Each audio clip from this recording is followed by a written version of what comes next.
Welcome to Kaks Bar and Podcast, Canada's first podcast bar. What that means is you can come here for food, you can come here for drinks, you can also come here and record a podcast. Come on down, we're located in downtown Calgary, Alberta in the Beltline area. See you soon.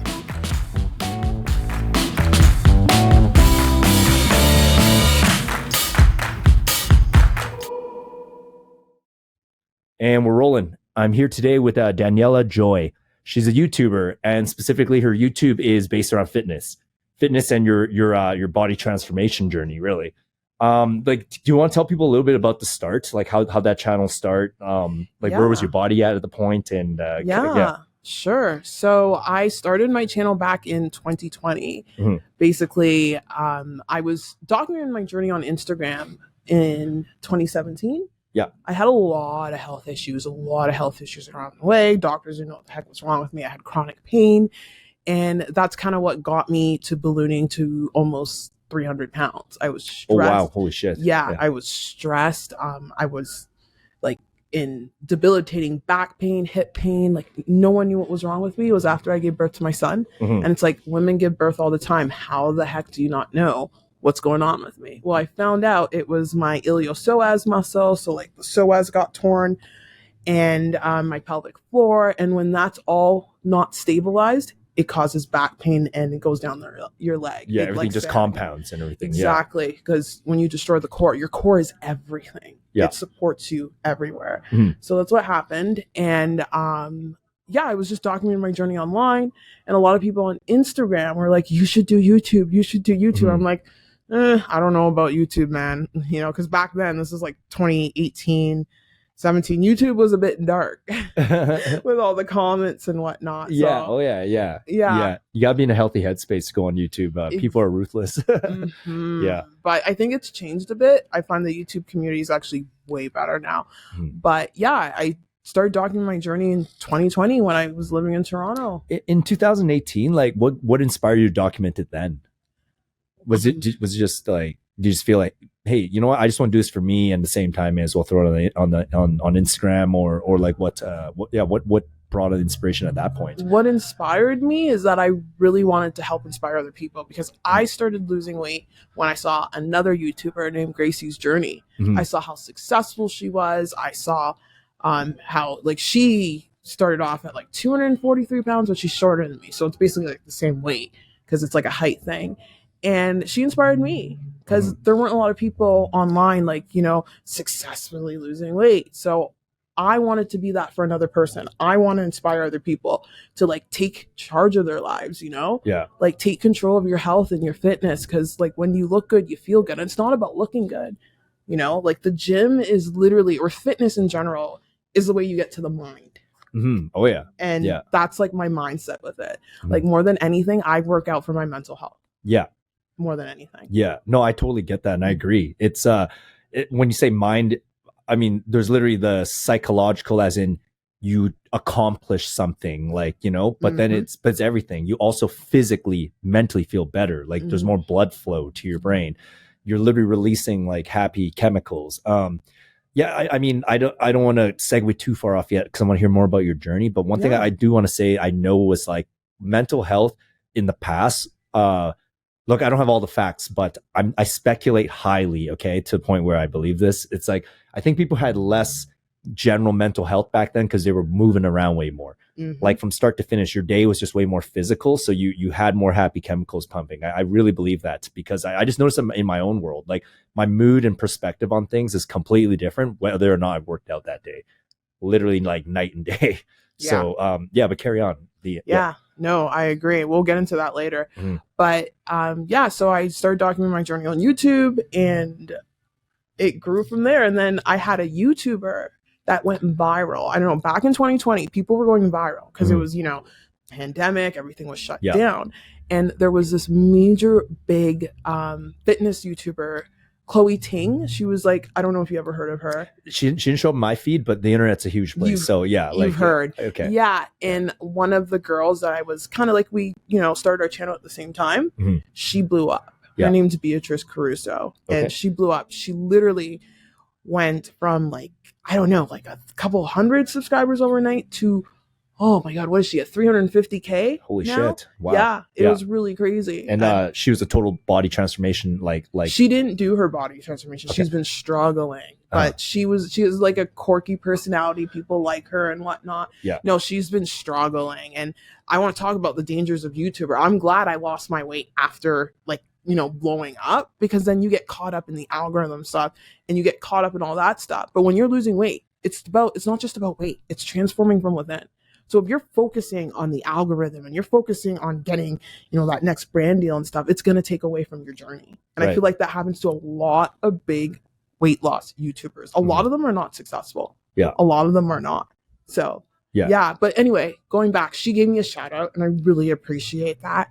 And I grew my channel to 999 subscribers. Yeah. In how long was it? I would guess in about just over a year. And then she blew me up to, she gave me a shout out and she blew me up to 3,000. Holy shit. And then from there, I've been grinding. And now I'm almost at 8. Yeah. Congrats. Obviously your YouTube channel will be in the show notes there. Yes. So, yeah, I'm glad you graced the humble Kaks Bar and Podcast show. Yeah, we only got a couple hundred, 200 something subscribers. So definitely trying to grow in that way as well. No, but continue, because you know, like you and I met a couple weeks back now, but fitness is a big part of my life too, and so I always love chatting about that. That's something that is in my wheelhouse as well, and there's just so much to talk about with that. Like that's an entire podcast genre in itself, gosh, you know.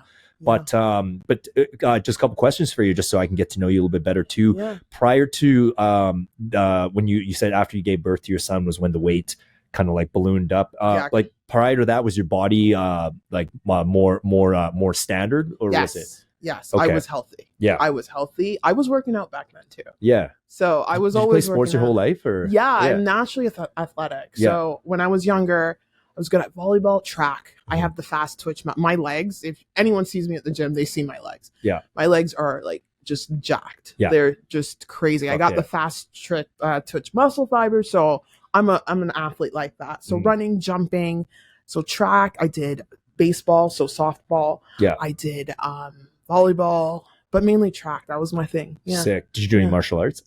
Oh, I did it for fun. Yeah. But I want to go back to Muay Thai. I did Muay Thai. Fuck yeah. I need to get back to martial arts. You don't understand. I need to do it. Yeah, man. That thing's a whole other drug in itself. Just moving your body in that way, and just seeing the power, and then at the same time, I trained martial arts my whole life. Yeah. So what do you do? Oh yeah, I started with karate when I was a kid, like 5, right till I was like 12, 13, I believe.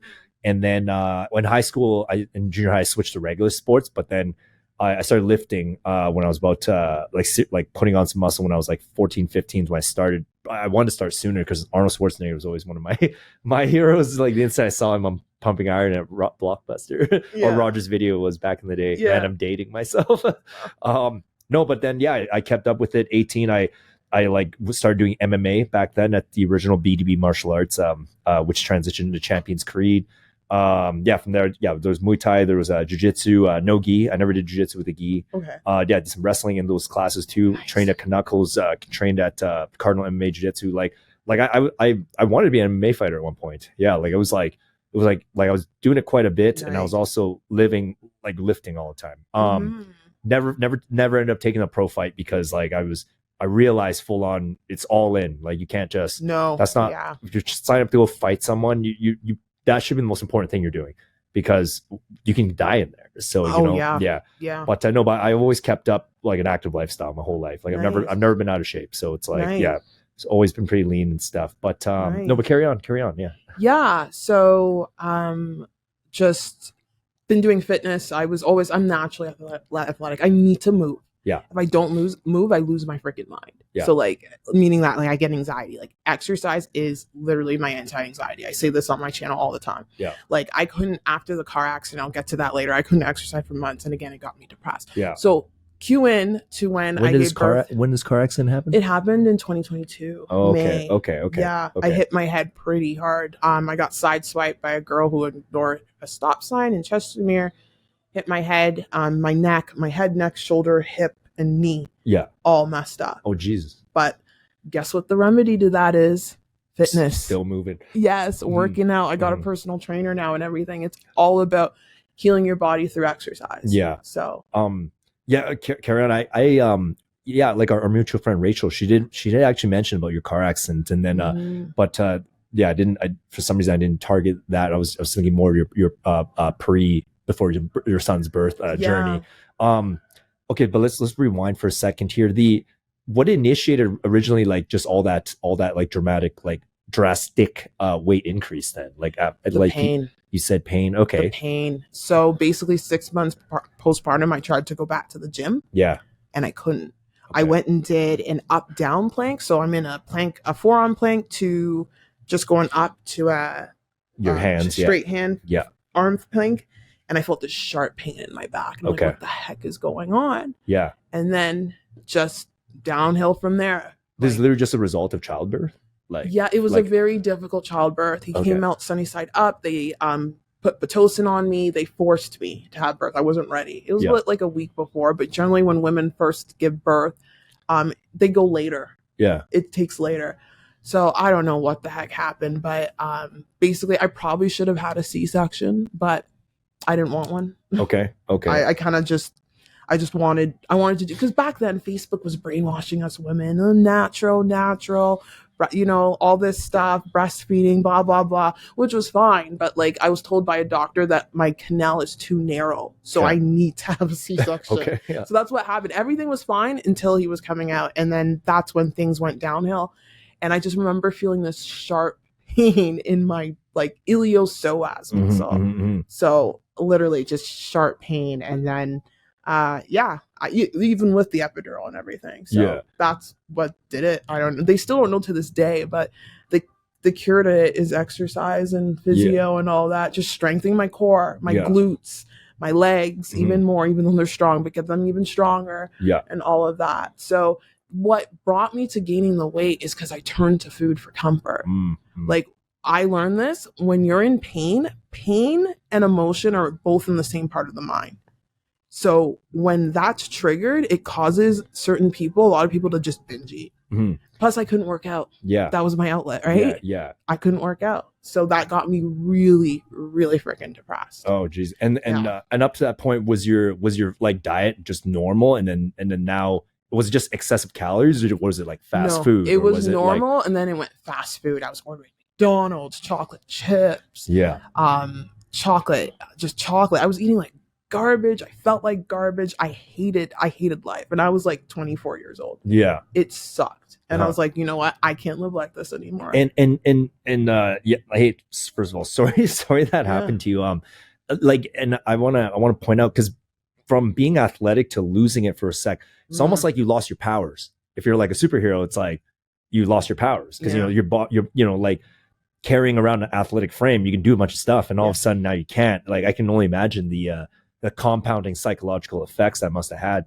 How long did this go on for then? The weight gain? The weight gain, So I gave birth in 2014, and then I started, because it took forever for the doctors to figure out what the heck was wrong with me.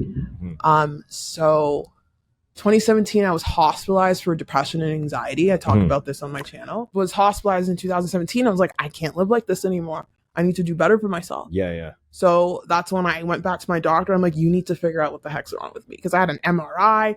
They thought it was a slip disc in my back. Nothing. Everything came out clean. So I'm like, why the hell am I in this much pain? Pain was debilitating. Couldn't lie down, couldn't walk, couldn't sit, couldn't do anything. Yeah. And back pain is the worst pain anyone can go through. Oh, yeah. I don't know. I've never had that kind of pain, but I've injured my back so many times, countless times, just from whatever you name it, lower back, deadlifting bad when the form was off, and then being stubborn, like hauling kegs over here, like at weird angles. Yeah. Like once that goes, you notice it 24/7. Every movement's like, you know, and like, anyway, but keep on. Yeah. So after that, I was like, no, I'm not living like this. I'm worth more than this. So I went back to my doctor. I'm like, you need to figure out what the hell's wrong with me. Yeah. And that's when I saw a physiatrist back in Toronto who changed my life. What's a physiatrist? A physiatrist is a doctor that focuses on the movements of the human body. Okay. That's what a physiatrist is. Okay. So she was really good. She pinpointed, she's like, you need to see a pelvic floor physio. And then I met my pelvic floor physio, and she literally changed my life no medication or anything. She used traditional Chinese acupuncture and medicine and pelvic floor physiotherapy. So she would put needles, but she did it in a way that released my muscles, because when you're injured, your body guards and it holds. So there's a lot of muscles that was holding and stuff. So she did that, released my muscles. I was able to start working out again, and that's when the weight started coming off. I was able to work out. So when I'm working out, I'm obviously going to eat well, because I can't go eat fast food and work out. You feel like crap. But if you do, it's not as detrimental, because you're burning the calories, true. Like because you're back in rhythm now. Yes. Sorry, maybe my short-term memory has gone to shit so much. How long ago? So it was a one or 2 year period of weight gain? 3 years. 3 years. Okay, 3 never mind. 3 years of weight gain. Yeah. So that's 2017, 14. Yeah, that's 17. And then finding the pelvic floor physio, loosening up the pain. And then 2018, I found the keto diet. That's what helped me. Because when you put on that much weight, you mess up your metabolism. Oh, yeah. You mess it up. And your livers and your kidneys. Everything's out of whack. Oh. Everything's out of whack. Yeah. So, and it compounds. Like, it's funny how everything works in unison. Yeah. I'm sorry, keep going. Yeah, no worries. So losing, like, a lot of people have this problem. I explain it on my channel. Losing weight the normal way, like cutting calories and stuff, what happens is it's hard to stick to those calories because your mitochondria is all messed up. Your hormonal system's all messed up. I never understood why keto worked until recently. I started doing research and realizing it. So basically, when you put that excess amount of weight, your mitochondria is sluggish. You got blood sugar spikes and everything. Those blood sugar spikes, when you like spike your blood sugar with eating crappy food, it spikes your hunger. So that's why so many people are like, oh, calorie counting doesn't work. It's hard for me to stick to my calories, because you're perpetually hungry. So you need to stabilize those blood sugars. Keto does that. Keto is a low blood sugar diet. I also fast. I do prolonged fast. I did 2 48-hour fasts. I did a 3-day fast. I documented on my channel not too long ago, just to correct the system. So yeah, I did keto. I lost 60 pounds really quickly. I didn't understand why. That was in 2019. And then I didn't know how to properly diet back then. So I rebounded and gained the 30 pounds back. And I was like, okay, let me figure this out. And then that's when I started my YouTube channel. And then that's when I started losing more and more and more. And then after I was at a good steady weight. And then the car accident happened. Guess what happens? New chronic pain. Yeah. Everything else re-injured, plus my neck, my back, and my shoulder, and the head. The concussion's freaking great. That's a great one. Yeah. So I had a concussion, a really bad concussion. Yeah. So literally, I came in here with glasses. You saw, I don't wear glasses. I started wearing glasses after the car accident. Oh, geez. Because I hit my head so hard that it messed up my eyesight. So I'm having concussion symptoms right now. That's why I'm wearing the glasses. But I've been pretty good lately. Except recently, which is fine. It was a lot worse. So when you have a concussion, literally your autonomic nervous system's off. So I would just get up and my heart rate would be at 170, or my heart rate would be too low. Yeah. So everything was dysregulated. So I couldn't function. And then I would black out. My eyesight, I would see dots and everything. Heart palpitations constantly, and then the new pain. So then I rebounded. I didn't gain all the weight back, but I gained a good chunk of weight, and I was like, I can't do this anymore. Was it like you just started eating again? Again, because I was like, how can I handle this? Now it's not just my leg and my hip. Yeah. It's my freaking neck, my head, the concussion, and everything. And then after gaining 20 pounds relatively quickly, I was like, I need to do something. Yeah. And that's when I did something insane. Not everyone's going to agree with it, but it worked. I did the 1 meal a day diet with keto. So that's basically, it's called the warrior diet. Yeah. All you're doing. I've heard of that. Yeah. The quick question again, okay. So I do know quite a bit. I know about fitness and dieting because I'm always like looking it up, but just for the layman out there, like keto essentially is plants in meat. Right. Yes. Okay. Some people think it's just meat, but no. Plants, but meat, and you can have keto breads.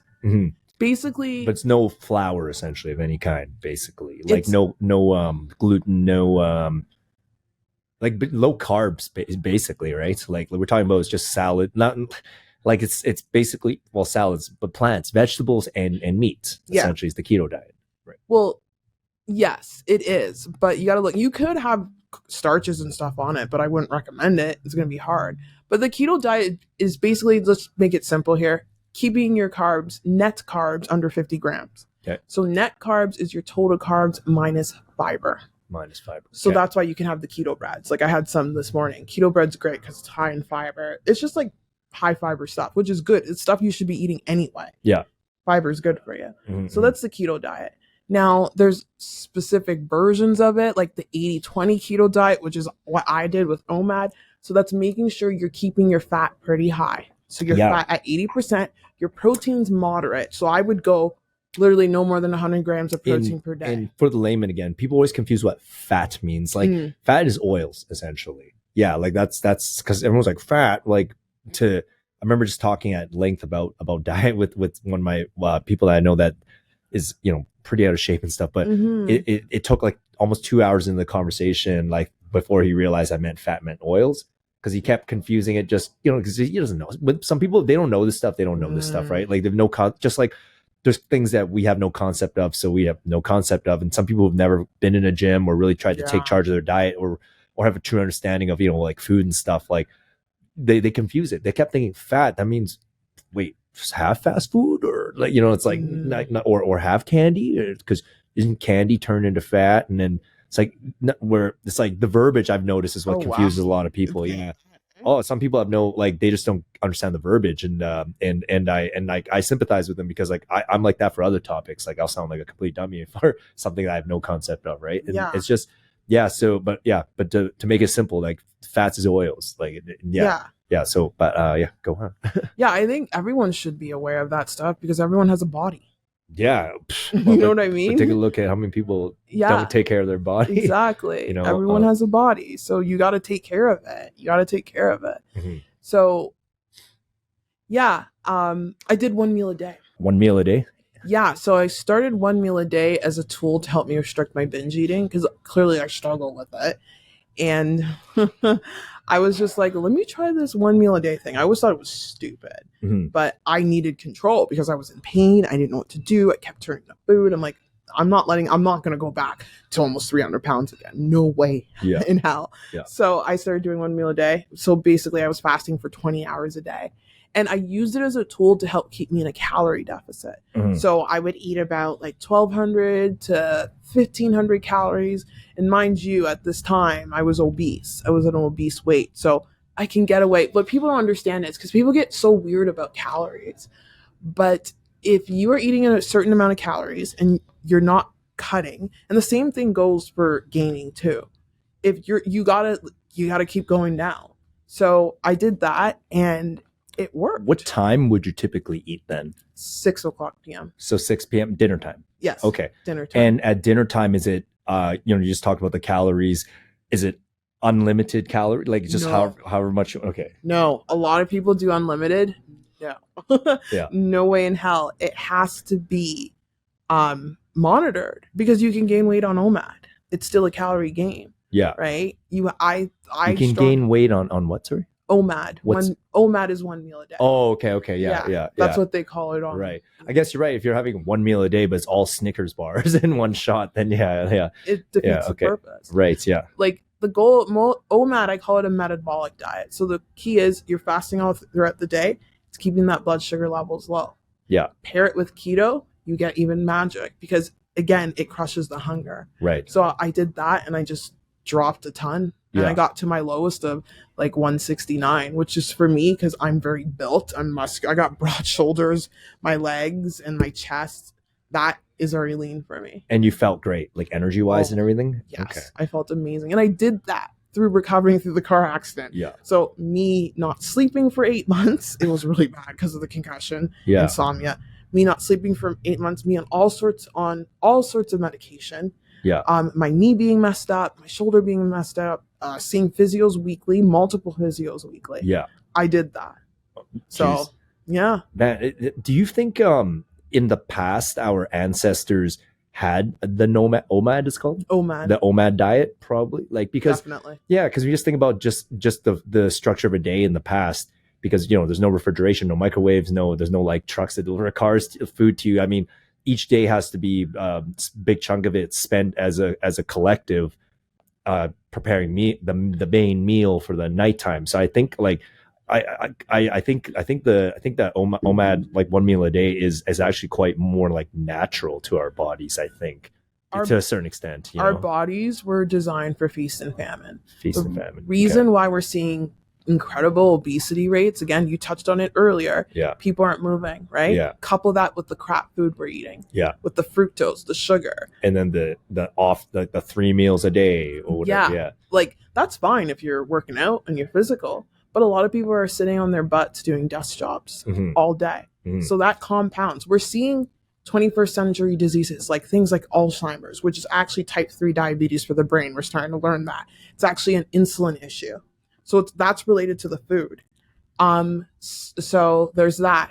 Type 2 diabetes, which is an absolute joke. You can get rid of that through diet easily. I know it's controversial, but you can. There's people like Dr. Mindy Pelz. These are the people I learned from. Dr. Mindy Pelz, Dr. Jason Fong. He's like a Toronto guy. Who else? So many people. Jason Fong. Dr. Jason Fong was a nephrologist. So a nephrologist is a doctor that studies kidney disease. So he realized that all of his patients that was having end of stage kidney disease, it was coming from diabetes. Mm-hmm. He was getting sick and tired of it. He's like, what is going on? And then that's when he discovered fasting, and he wrote the obesity code. He's a doctor from Toronto, so he's Canadian. And I learned a lot from him. And he talked about how this is helping people. And he's a big proponent of all this stuff. Mm-hmm. So yeah, just with the lifestyle, like we're seeing, and it got worse after COVID. Yeah. Oh yeah. Yeah. Oh yeah. I think the world's in a complete mess, like top down in every category. Yeah. The what do you think of the sorry, I don't want to dive into the carnivore diet too soon yet, but we can talk about that. Okay, yeah, let's jump right into it. Have you heard of Shawn Baker? Yeah. So like, I mean, I got introduced to him through like the Joe Rogan podcast episode. It was very controversial at the time because I also listened to a lot of what's her name again? She was on Rogan so many times. Dr. Rhonda Patrick. Yeah. So I guess Rhonda Patrick was a bit, she's like that doesn't sound right. No. But you had people like Jordan Peterson who hopped on the carnivore diet, who apparently had a lot of physical ailments that got eliminated because of the carnivore diet. But she, but from what I understand, I've never tried it, but I do eat a lot of animal-based proteins in my diet. That's primarily my diet. But that's unfortunately a lot of it's just love of the taste, but like I heard it's because it's like an elimination diet indirectly, because the carnivore diet, from what I understand, there's a lot of fasting. If you eat just lots of meat in one shot, you're naturally going to want to fast because it takes longer to kind of work through your system. So naturally you fast. You're also eliminating things that can, like, you're eliminating all the culprits that can cause like inflammation, such as carbs and too much sugar and things like that. And then when you're doing that, also, I don't know, it just forces your body naturally to go and burn the fats that are in there. But what's your understanding of the carnivore diet here? And have you tried that one? Yeah, there's a couple videos on my YouTube channel that I got hate for it. Oh shoot! Okay, so the carnivore diet. My take is on this. I tried to do it in the beginning. Okay. Because I actually got introduced to keto because of Michaela Peterson. Okay, yeah. So Michaela introduced me to carnivore keto. And then she's like, well, if you can't do the carnivore diet, you can just do keto. It works as well. I tried the carnivore. I felt like crap. No energy to work out, no energy to do anything. I was like, you know what? Screw this. I'm going to try keto. Mm-hmm. Fast forward to a couple months ago. Sorry, quick question about your carnivore diet. What meats do you eat primarily then? Like when I was doing it, I didn't do it for very long because my symptoms were pretty abrupt very quickly. I did it for a week. Yeah. Meats, like my favorite land meat is pork. Yeah. So pork, beef, pork and beef, really.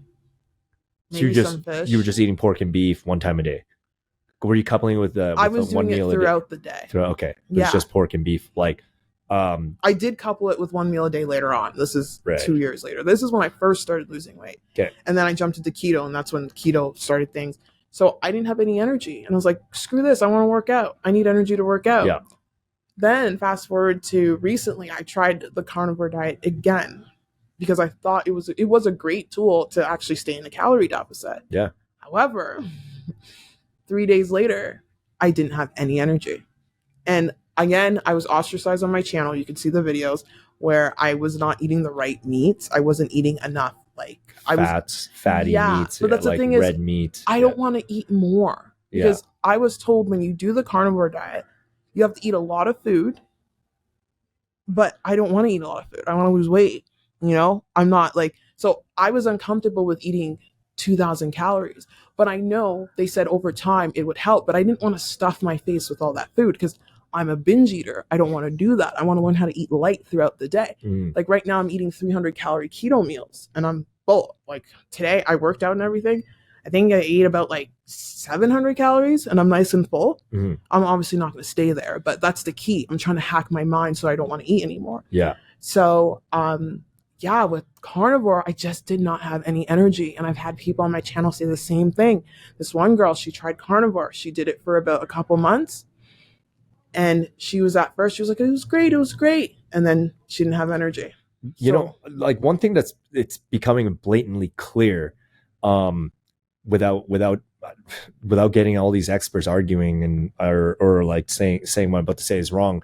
The reality is everyone's body's different. Thank you. Literally everyone is like, just look at how the difference in our height, our like size, like bone structure, hip structure, like shoulder structure, like metabolism structure. Some people have naturally more testosterone, less testosterone, more estrogen, less estrogen. Like there's such a wide plethora of body types. So to just say one style of diet, it's the be all end all. It's just simply not true. I mean, just take a look at everyone's saying white rice is like going to turn you fat or whatever. It's like there's like I don't know, wasn't there a fad about like rice, specifically white rice being that's bullshit because I've cut on white rice. It helps me in the gym. Like, and I'm saying, like, look at my people, all we do is eat white rice and for the majority, like Asians are lean. So I don't know. I don't know, a lot of diet, I really believe, just through my own experience and observations, I think a lot of diets is just right off the jump. Like when you're a baby, how are you eating? When you first 5 years, how are you eating? Like, cause like think about it, that's probably you're new to this world. Your body's always adapting right away, right? Like it's like it probably does have something to do with what you're eating right from inception into this world. Like because I've been eating just Chinese food my whole life and done it like prepared Chinese style, especially my first 5-6 years, and like I naturally just love Chinese food and want more of it, right? But I would imagine if my natural diet early on was not that, like maybe it's a lot more passes and stuff. Maybe that's what I would gravitate towards. I don't know. Like I just know that for sure, body adaptation and first introductions of things in the early development stages for sure has an impact. Like I mean, I don't have triple blind studies, but I can just see it. Like it makes sense. So people are just constantly altering their diets through drastic changes. Like for sure it's going to have drastic changes on the body. Like our bodies are very trying to always find habitual patterns to operate off of. Hence why if you have a schedule, you sleep better. Why if you have a schedule, your bowel movements are more standard. Why if you have a schedule, your hunger is more prepared. So right now I just feel like we're also in this era now where everyone's lives are just so chaotic because of circumstances and just how everyone has to just like constantly adapt to trying to make ends meet. And then everyone's schedules are all distorted. The phone definitely disrupts sleep like it's so we're also in this no-win situation where just the circumstances of the world right now are causing us to not be able to physically stabilize. That's just the way I see it. And I know there's some merit to what I said. Like I don't need a super scientist to tell me, No, I agree with what you said. But I'm going to touch base on a few things. But going back, it's hard. There are things going on, but you got to fight. Are you going to succumb to it? I've got that Goggins mindset. Like I'm nowhere near David Goggins, but he literally helps me Goggins. through. I was listening to him gym today because I was having concussion symptoms. I'm like, I'm going to the gym. And his journey is you can relate to him. Oh my God, tenfold I can relate to him. So like, I see life like this. It's either you let your problems defeat you or you let them make you. Yes, there's so much going on, but look at our human ancestors, like collectively, what they went through. Yeah, they survived. And they goes back to exercise being I think they're able to handle all that because they're always moving. Yep. Like they had the natural chemicals to kind of, hey, everything's all right. Let's just focus, you know? And they were fasting. They're fasting. They were moving. They were lifting naturally every day. So testosterone is boosting. They're exhausted at night, so they sleep better. You know, it's like there's some noticeable pattern. Their lifestyles were acclimated to take on that kind of stress. Like we are in uncharted territory right now. Like from what I can just clearly see, where everything we do is pretty abnormal. I mean, it's only been happening the last 20 something years, which is a little like blip in totality of how things were, you know, like there was no internet. Well, no, there was internet, 95, barely, but it came into people's homes 2000. Yeah, exactly. Like just the phone. I mean, I recall sleeping so much more naturally without staring at this light right till I'm trying to sleep. And your last thoughts now are this like hypnosis into the last TikToks you were watching, right? Sorry, a bit of a rant we both got on here, but but I was going to dial it back to what you said about the whole diet is different for everyone, and you said it's like what you eat at birth, right? That's I think there's that, and there's a genetic component too. Oh yeah. I realize that. So my genetic ancestry, it's a big mess, but majority, because I'm from the Caribbean, so with the Caribbean we're all like mixed, we've got all sorts of DNA in us, but majority of my ancestry is West Africa. So people who are West African, they need ground vegetables, so root vegetables, so things like yams, sweet potatoes, all that kind of stuff. Europeans, meat. So that's why if you notice a lot of people in the carnivore community, a lot of Europeans, they can handle eating that meat all the time. And then you go to Asia, it's rice, and it's what else? Well, a lot of meat as well over there too, because like Asian culture, you know, like they fish. That's what I wanted to mention. The fish was key. Also, but Asia and just like Africa, the landmass is wildly huge too. So you go to different regions, it's different, you know? Yeah. Because I mean, like a lot of the regions with the mountains, like they eat a lot more goat, right? Because that's the protein that you find up there. And Nepal and so it's just it is so drastically different. Like in I just don't get how that's not pointed out immediately. It's like you gotta like kind of like use as much due diligence as you can, do as much due diligence and figure out kind of like what your ancestry is, and kind of notice that's probably what's going to naturally feel better. But also if our society keeps eating things like McDonald's, I have this weird feeling that like there might be an adaptation where then all of a sudden the subsequent generations might say this was a prolonged practice. Maybe the body shifts. Now all of a sudden it like actually needs more like, you know what I mean? Like, because maybe your body all of a sudden develops like overcompensates and develops more enzymes that can break down literally eventually maybe plastic or some shit. I don't know. Like I mean, I wear contact lenses, right? So I'm like, how is this affecting my eyes in the long run? Like I'm constantly putting this weird layered thing around my eye. You know what I mean? Like that's got to have some kind of long-term effect, whether it's good or bad. I don't know. I just know we're constantly changing, you know? I mean, I get what you're saying, but the human body still is running off of 150-year-old DNA. Yeah. Like we're still the base level. Yeah. That's why we're seeing all these illnesses, right? Yeah. So we need to adapt to the human like journey. Yeah. Like naturally, not everyone's gonna fast. You don't need to fast. Like I'm not saying that. But we have it in our system, the innate system, the ability to fast. That's why I can do a 3-day water fast and be fine. Yeah. And not like die. Some people have gone through 7 days of water fasting. I wouldn't recommend it, but like, or dry fasting. Sorry, not dry fasting is what I want to say. You can do water fast for 7 days. Personally, I think fasting for 5 days max is enough, unless you have a real illness that you need to take care of. But like dry fasting, like the body is made to fast. It truly is. The body's made to survive. Like, exactly. And feast or famine. Yeah.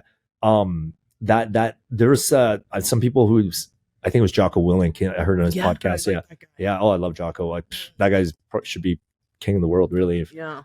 Anyway, but Jocko had this one time in his podcast where he explained to like I forget. I think he was talking to his daughter actually, and she mentioned about, oh yeah, the human beings can technically go 30 days without food or whatever. Like, but to expand on that, I'm pretty sure when you're fasting like that, you also have a lot of stress hormones that are probably coming in.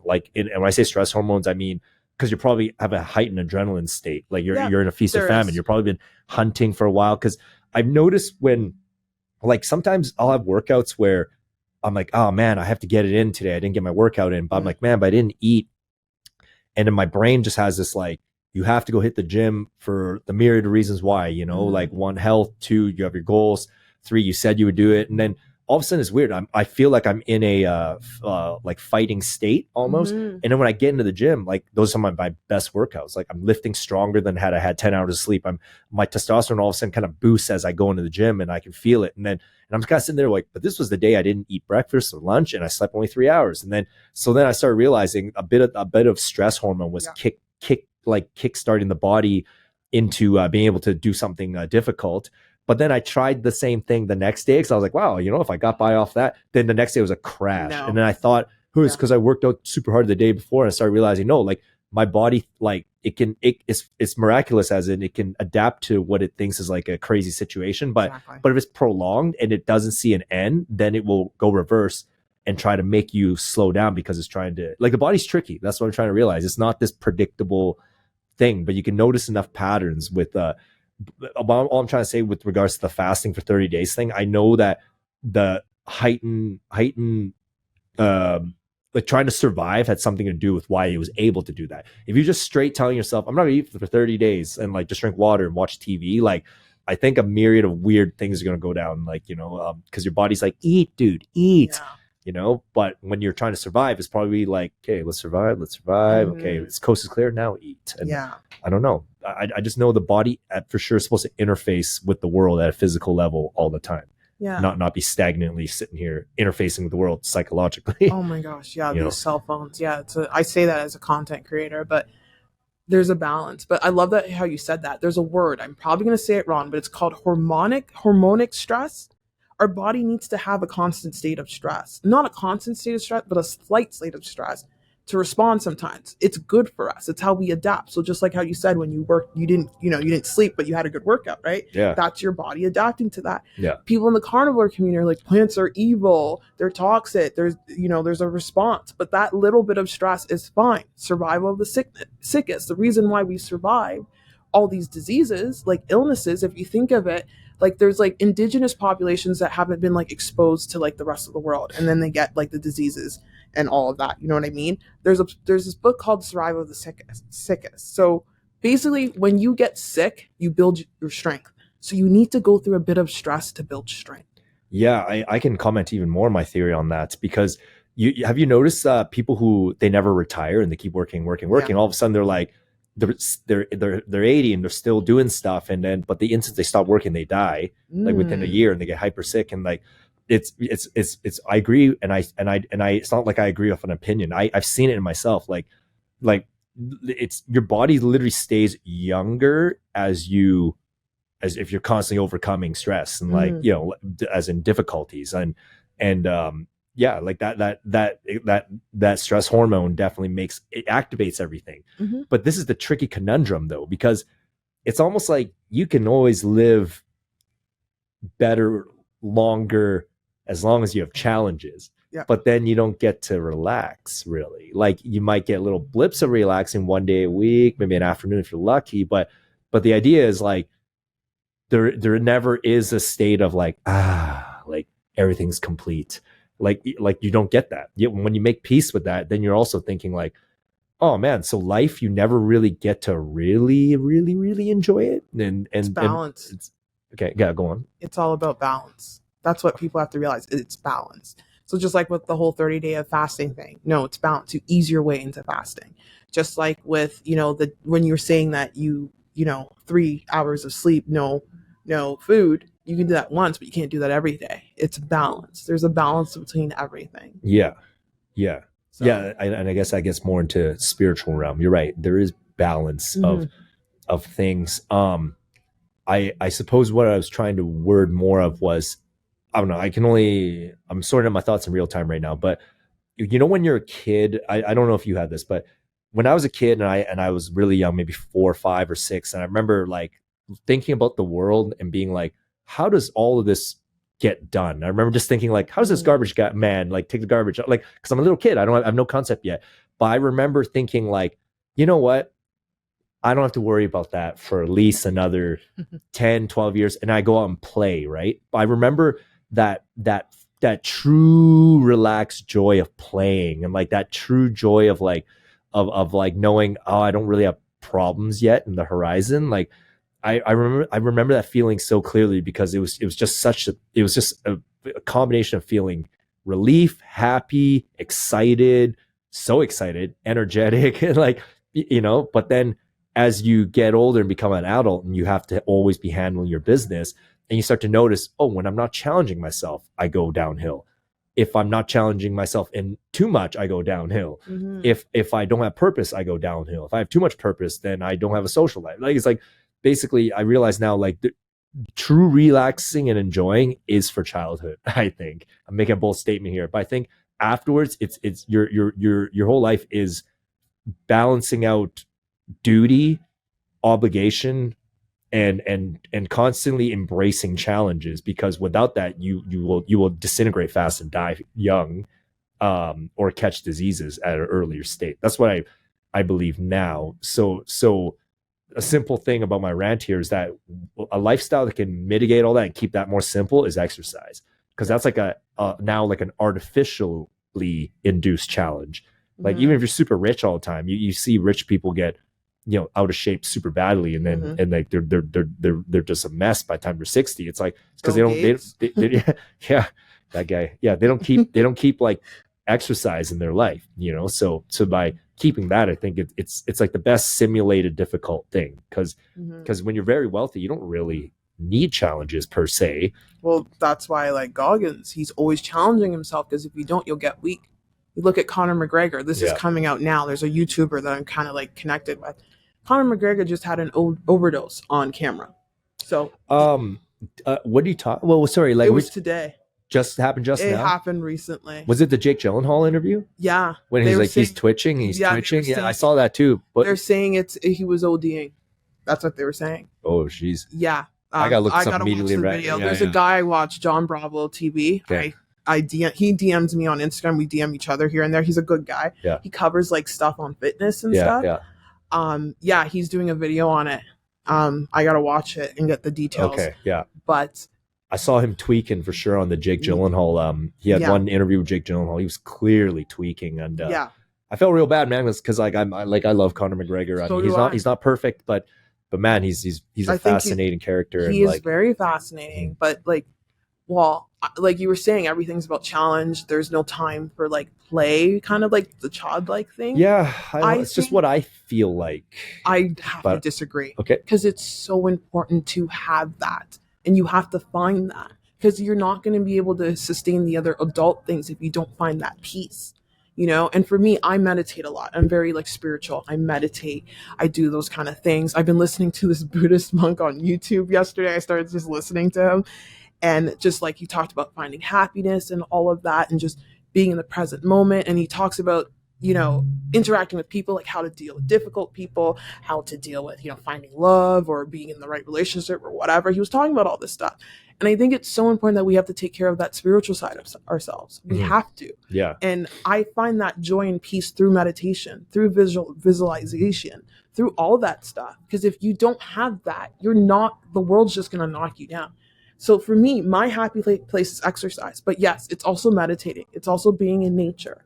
You need to balance those two. You know what? You're absolutely right. Like, I'm maybe I was too extreme on my thought process. I guess I was just thinking more along the lines of because I don't know, every now and then I go down like big time like World War II kicks for some reason. Oh yeah. And when I was picturing like what Churchill was going through during World War II, I'm like, he doesn't get to relax during that 4 or 5 years. Every moment needs to be calculated on how to make sure his country doesn't get taken over by the Germans, right? True. So you think he found time to like actually relax in the middle of all that? Maybe not Churchill. I'm sure he did. He had to. But World War I, there was a story about, it was the Germans and, oh my God, who was it? It was like opposition. Let's say it was the Americans, where there was nothing going, or the French maybe. There was a stalemate. There was nothing going on. So you know what happened around Christmas time? Oh, they play soccer. Yeah.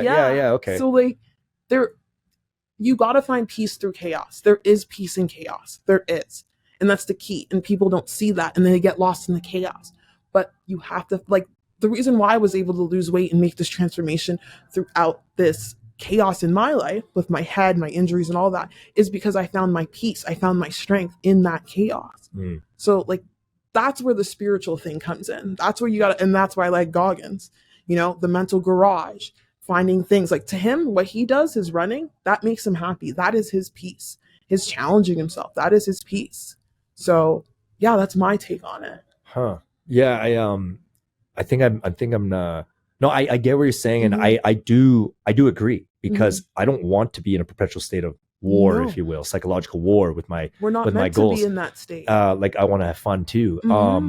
You know, it's like but I just feel like I guess this is my very primitive, blunt approach to this subject, was that if I'm 38, if I'm going to be dead at say 78, say for whatever reason 78, I'm dead, so I have 40 years left, and I think about between now until 40 straight years of living, it's like every time I'm not trying to, you know, level up, I missed a day of maybe leveling up.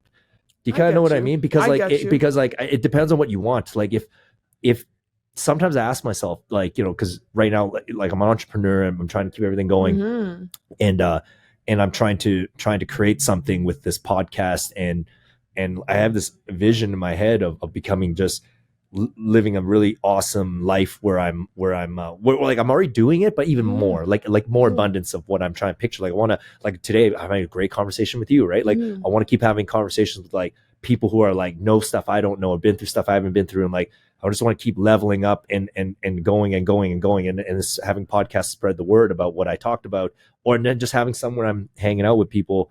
But right now my brain is go where I'm like, I think I've lost that ability to play, because sometimes when I'm having fun now, I'm like, I probably should have learned something else with the business, or like there's this weird perpetual guilt now whenever, because I almost feel like that's for kids, Shawn. Like if you're trying to chase greatness, it's a 24/7 pursuit.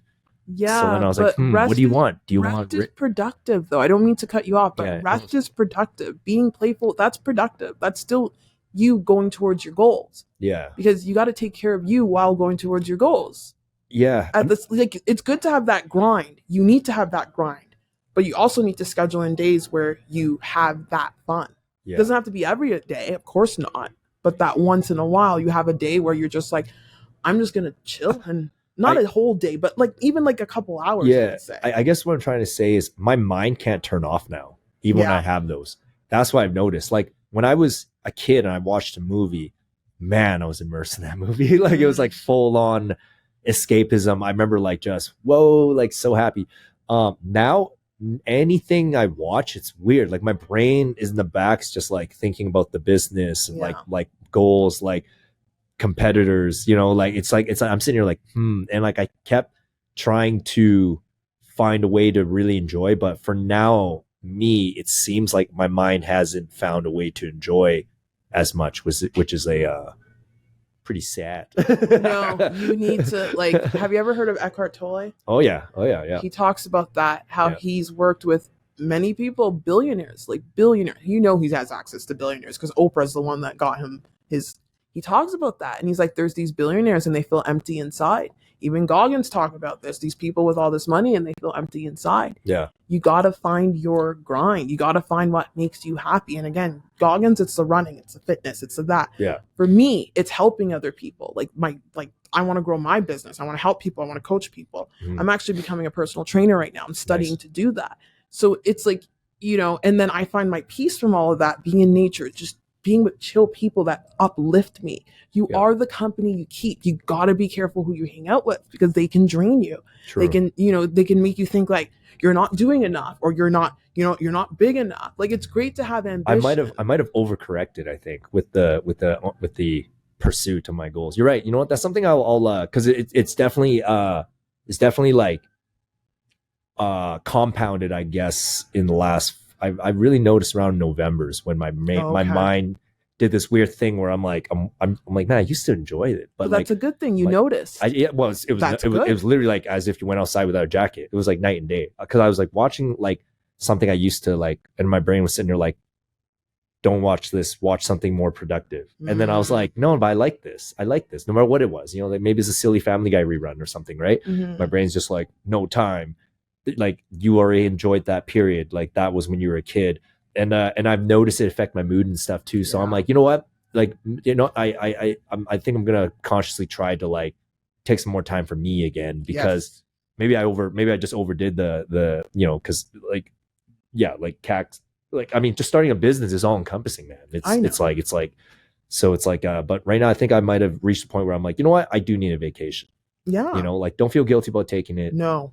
Just it's productive. Just Rest is productive. Yeah. Just like in the gym. Yeah. You can't just go. You need to rest certain body. You can work out every day. Yeah. Like Sam Sulek does it, but he works out in a way, you know Sam Sulek, right? That name doesn't ring a bell, but Sam maybe Sulek, it does. He blew up on, he's a big YouTuber. Yeah. I know Jocko trains every day, 4:30 a.m. literally every day. Yeah. But Jocko, he's probably giving different body parts rest. Maybe one day he's training the quads, and then the next day he's training upper body. Yeah. Like, you have to have rest, because through rest, that's how you get stronger. Through rest, that's how you level up. That's true. It can't be go all the time. Yeah. We're not designed for that. I guess for me right now, sleep is the biggest issue for time sleep. What I mean is, like, I can't get 8 hours because I literally, the way my schedule rotates, sometimes I close the bar and then open the bar. How much do you get a day? It's dog shit now. Like, actual sleep, I speculate 4 hours of actual sleep is achieved each night, and then there's that 2 hour of kind of dipping in and out, and then waking up, and then like sometimes the pattern is broken up, so it's only 4, and I have to be up to open this place, let someone else in, go back home, sleep for 2. But I've also, I don't know, it's weird. Like, I've adopted a different approach to it right now. It's just like, I just try to like not actually care how I feel, if that makes sense. I just focus on what I have to do, and I use my conscious mind to tell me to feel good. And if I naturally feel good and consciously like feel good, then that's a bonus. Because right now the way everything's set up, like, there's no time or substitute to do it. This is the beginning grinding stages of a new business. So it has to be this way for a while. Yeah, I'm gonna wind it down right now, because we did an hour right now. But Danielle, I feel like we should have another discussion. There's so touch on the fitness. Yeah, stuff. Oh shoot, yeah. We should definitely do a part 2. Let's do a part 2, because I want to dive into the fun part, like what kind of exercises you do and all that, like the fun part. I'm always curious what people do in the gym, like, because working out is so insanely varied from person to person to person. But all your information will be in the show notes here, and we'll get that part 2 going. I can't wait for that. Yeah. Okay, perfect. Yeah, it's just the way the timing worked out today. No worries. No, the conversation was good. Yeah. More to come, people. Yeah. Okay, and have a good one. Bye. Bye.